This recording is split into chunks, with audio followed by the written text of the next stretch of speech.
Magandang hapon sa inyo lahat. Ito po si Herbert Curia, author, promoter ng Bible Evangelization. Kakibat ang ating pananalig sa ating banal na Panginoon Diyos, banal na Panginoon si Kristo, at gabay ng kaliwanagan ni Banal na Santa Maria, ay ating po ibinabahagi sa inyo sa linggong ito, ang mensahe ng ating banal na Panginoon. Ang tema ng mensahe ng ating banal na Panginoon Diyos ay manatili sa mabuting pamumuhay at pananalig sa Diyos mula Panginoong Yesu Cristo. Ngayon, babasahin ko po sa inyo ang mga mensahe ito mula po sa bagong tipan o pag-ahari ng ating banal na Panginoon Diyos sa pamamagitan ng banal na Panginoon Yesu Cristo. At ayon po sa mga taga-Kolosas, Kabanata 2, talatang 6 hanggang 7, ito po ang mensahe. Yamang tinanggap ninyo si Kristo Jesus ang Panginoon, mamumuhay kayo sa paraang karapat-dapat sa Kanya. Manatili kayo sa pananampalatayang itinuro sa inyo at lagi magpasalamat sa Diyos. Ipagpatuloy po natin sa manatili ng mga kapitalawa. Talatang siyam hanggang 10 at 21. Ito po ang mensahe. Maging tunay ang inyong pag-ibig. Kasuklaman ninyo ang masama, pakaibigin ang mabuti. Ibigyan kayo na parang tunay na magkakapatid. Huwag kayong pataig sa masama, kundi daigin mo ang masama sa pamamagitan ng mabuti. Ipagpatuloy po natin kay Apostol Tito, Kabanata 2, talatang 7. Ito po, bigyan nawa kayo ng matatag, paalalahanan mo silang pasakop sa mga pinuno at mga may kapangyarihan. Sundin ang mga ito at maging handa sa paggawa ng mabuti. Pagbawalan mo sila magsalita ng masama kanina. Kailangan sila maging maunumain, mahinahon at maibigin sa kapayapaan. Pagpatuloy po natin sa 2 Thessalonica, Kabanata 2, talatang 17. Ito po ang mensahe. Bigyan nawa kayo ng matatag na kalooban upang iyan at maisigawa ang lahat ng mga. Ipagpatuloy po natin kay Apostol San Lucas, Kabanata 13, talatang 2 hanggang 3. Ito po ang mensahe. Sinabi niya sa kanila, sa kalaban ninyo, higit na makasalanan ang Galileyong kaysa ng lahat ng ibang mga taga-Galilea. Dahil sa gayon, ang sinapit nila, hindi, ngunit sinasabi ko sa inyo, kapag hindi ninyo pinagsisihan at iyan ang inyo mga kasalanan, mapapahamak din kayong lahat. Ipagpatuloy po natin kay Apostol San Mateo, Kabanata 4, talatang 8 hanggang 11. Ito ang mensahe. Pagkatapos, dinasya ng Diablo sa isang napakatok at ipinatanaw sa kanya ang lahat ng kaharian ng sanlibutan at ang kayamanan ng mga ito. At sinabi ng Diablo, ibibigay ko sa iyo ang lahat ng ito kung magpapatira pa ka at sasamba sa akin. Jesus, lumayas ka, Satanas, sapagkat natusulat, ang iyong Diyos at Panginoon ang sasambay mo. Siya lamang iyong paglilingkuran. At iniwan siya ng Diablo, dumating ang mga anghel sa kanya. Ito po ang mga salita ng ating banal na Panginoon Diyos at mensahe niya sa ito sa ating Bible. The Bible Evangelization na pagpapahagi ng mabuti. Maraming salamat po sa ating banal. Paliliwanag ko po sa inyo ang mensahe ito mula dun sa tema na manatili sa mabuti pamumuhay sa pananalig sa Diyos mula Panginoong Kristo. Nais po ipabatid sa atin na ating banal na Panginoon Diyos sa pamamagitan ng banal na Panginoon sa Kristo. Ang balita na kanyang inihayag sa atin ng Isugo ay nais niya na tayo ay manatili sa kanyang, manatili tayo sa pananampalataya sa kanya sa pamamagitan ng pagtupad sa uban na inihayag ng Panginoon sa Kristo o manatili tayo sa mabuti sa pamamagitan ng mabuting balita. Yan ang nais ng ating banal na Panginoon. Manatili tayo rito sa aral ng mabuting balita hanggang sa buong buhay natin. Yan. Tao, hindi lamang yan at partikular sa sinasabi ng mabuting balita na sinasabi ng ating banal na Panginoon Diyos, yung masama kasok naman natin yan. At ang pakaibigin natin ay lahat ng masama kasok naman natin yan. At maging tunay yung ating pag-ibig. Kailangan hindi tayo fake. Sa loob, patuloy yung ating pag-ibig. Paano ba yung pag-ibig na yan? So kung iniibig natin ang Panginoon Diyos, sunod natin siya. Tinutupad natin yung kanyang kalooban. Ganyan natin minamahal ang Panginoon Diyos. Sa pamamagitan ng pagtupad ng kanyang kalooban. Nananampalataya tayo sa kanya, hindi lamang tayo naninigluhod sa Kanya at pinaningin siya na may lalang, siya ang ating dapat sambahin, kundi yung Kanyang kalooban ay dapat natin sundin. So kung tayo ay hindi mananatili sa Kanyang pag-ibig o pagsunod sa Kanyang kalooban, tayo ay hindi umiibig sa Panginoon Diyos at tayo ay hiwalay sa Kanya. So kaya tayo ay hindi tayo magagawa ng mabuti. So kaya pag tayo ay umiibig sa Panginoon Diyos, o tayo ay may pag-ibig, tayo ay sumusunod sa Panginoon Diyos at tayo ay nananatili sa pag-ibig ng Diyos at sa mabuti. At tayo ay matibigyan na parang tunay na magkakapatid. So tayo ay nagmamahal sa isa't isa sa pagsunod natin sa Panginoon. Lamang yan. Pag tayo panig sa masama, hindi ko natin sa mabuti. Yan ang nais ng ating banal na Panginoon. Susuklan mo muna sa masama. Pag tayo padadaig doon, kung idadaig natin yung masama sa pamamagitan ng mabuti. Tayo ay apak na ibigin lang natin sa mabuti at tayo gumawa ng sa mabuti. Tayo ay nanatili sa pag-ibig ng Diyos o ng ating Panginoon Diyos. At tayo ay pasakop sa ating pamahalaan. Sundin natin yung pamahalaan na itinatag ng ating banal na Panginoon Diyos. Yung mga itinalaga niya mga authority dyan, sundin natin sila. Yung palakas ng pamahalaan. At yan ay ginawa niya para gabayan tayo sa mabuti. Makatutulong yan yung enforce yung ginagawa ng pamahalaan para tayo ay gumawa ng mabuti. Yan. Dahil mayroong mga pasaway na hindi mo makukuha sa aral. Kinakailangan pwersahin. So tayo ay sumunod sa pamahalaan sapagkat yung person ng pamahalaan ay nasa authority ng Diyos. Pwede tayong gamitan ng pwersa para tayo sumunod sa mabuti. Yan. Kaya tayo ay sumunod sa pamahalaan. At tayo ay mag-ihanda nga sa paggawa ng mabuti o pagsunod ng mabuting balita, pagsunod sa pamahalaan dyan, kasama pagsunod sa pamahalaan at maging tayo mahinahon, maging tayo maanuwain. Ganyan natin dati yung masama. Kung magitan na tayo ay mangunawain, mahinahon, yan, mabait tayo, marunong tayo magpasen, at iba't ibang mga bagay pa na siguro. Siyempre, ipanalangin natin palagi sa Diyos at tayo ay pakalooban na matatag na kalooban upang magawa natin yung mabuting balita. At sunod nyo sa mga nasa pamahalaan para lumusot kayo makapagsilbi sa Diyos, magawa nyo itong tungkulin na ini-authority sa inyo, magkaroon kayo ng matatag na kalooban. Sa pamamagitan manampalataya kayo sa Diyos para bigyan tayo. Yung mga tao, yung mga magulang, para matatag kayo, hindi gumawa ng masama sa mga anak ninyo, sa kanino man, o makagawa kayo ng masama para kayo ay buhayin yung pamilya, ay maging matatag kayo. Yung mga anak para makasunod kayo sa mga magulang, maging matatag kayo. Na tayo ay bigyan ng matatag na para magawa natin yung magawa ng masama sa pamilya, sa kapwa-tao natin.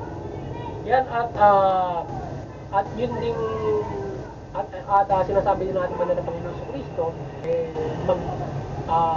tayo ay ataligtan natin yung ating mga pagsisihan natin yung ating mga kasalanan. Sa ngayon para hindi tayo mapahamak, lalong-lalo na nagkasala tayo sa gobyerno. Kung nagkasala tayo sa gobyerno, hindi tayo ng kapatawaran. Kagaya ng ginawa ni Poncio Pilato, yung mga ganun, maaaring may pagkakasala yun doon sa mga kay Poncio Pilato, kaya sila pinapatay. So kaya para hindi tayo mapahamak sa ating mga pagkakasala, tatanito. Unang-una, humingi tayo ng kapatawaran sa Diyos. Pangalawa, upang hindi tayo nagkasala, humingi tayo ng kapatawaran. Sa ngayon, tayo ay iahadya ng Diyos sa kapahamak at tutulungan niya tayo para tayo makatawag. Mga tao na mga naman, hindi na pagkakataon pa, o second chance or another chance. At syempre, ang Diyos ay binibigyan tayo ng another chance. So, even though the government and yung kapwa-tao natin, tayo ay mapapatawad. Hindi tayo ng pagkakataon sa ibang mga pamamaraan. At yan, dapat natin tatalinan. At higit sa lahat, syempre, huwag tayo, upang maiwasan natin ang mga kasama, huwag tayong papautsok na ito. Kayo ay in-approach yan. Personally, ng demonyo, kagaya ng kay Panginoon sa Kristo, in-approachan siya ng demonyo, ganun ang ginawa siya sa panaginip or even in a practical way. Kung approach siya, yun para sambahin mo siya.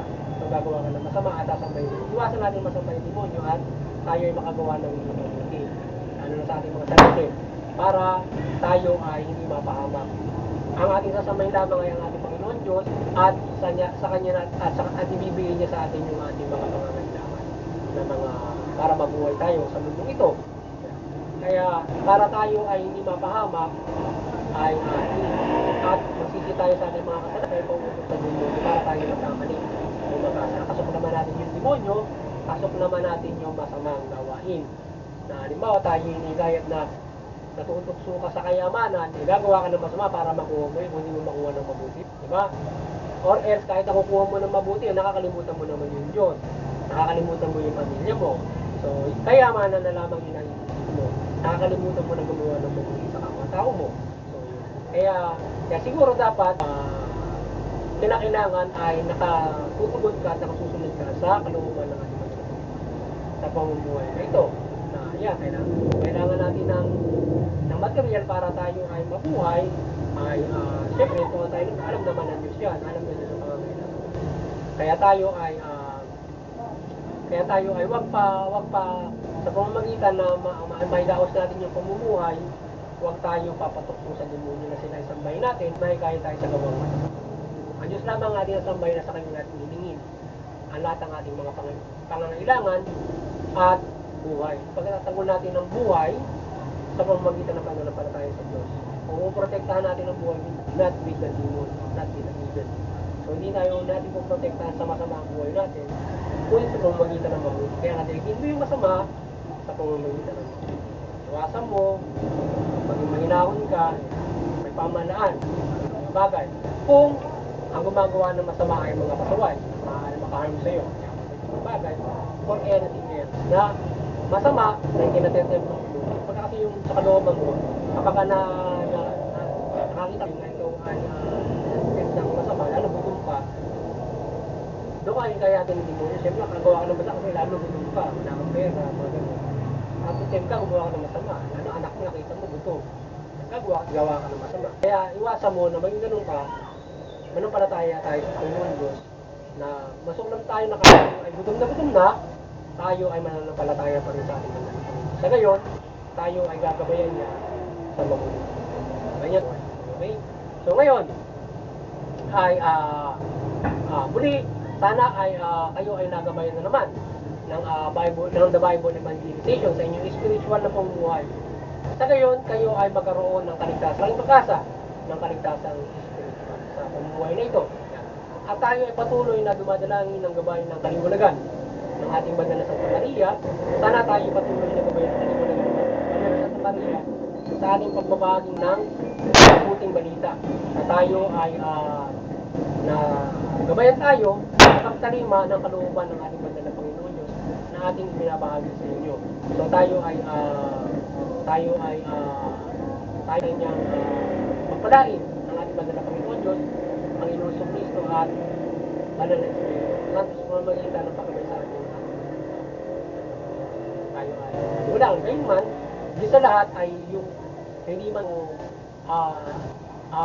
pinagmilagruhan ng spiritual na mga na pagliliwanag ng ating banal na Santa Maria ay higit ay ang pagtalima ng mabuting balita, yung pagkinig na ating inahayag, ito ay ating namin sa buhay para manatili tayo sa mabuti at yun ay magbibigay sa atin ng kaligtasan sa takdang tanong. Ngayon, maraming gabay ang ating banal na Panginoon Diyos kapag tayo ay mananatili sa Kanya sa pagtupad ng mabuting balita.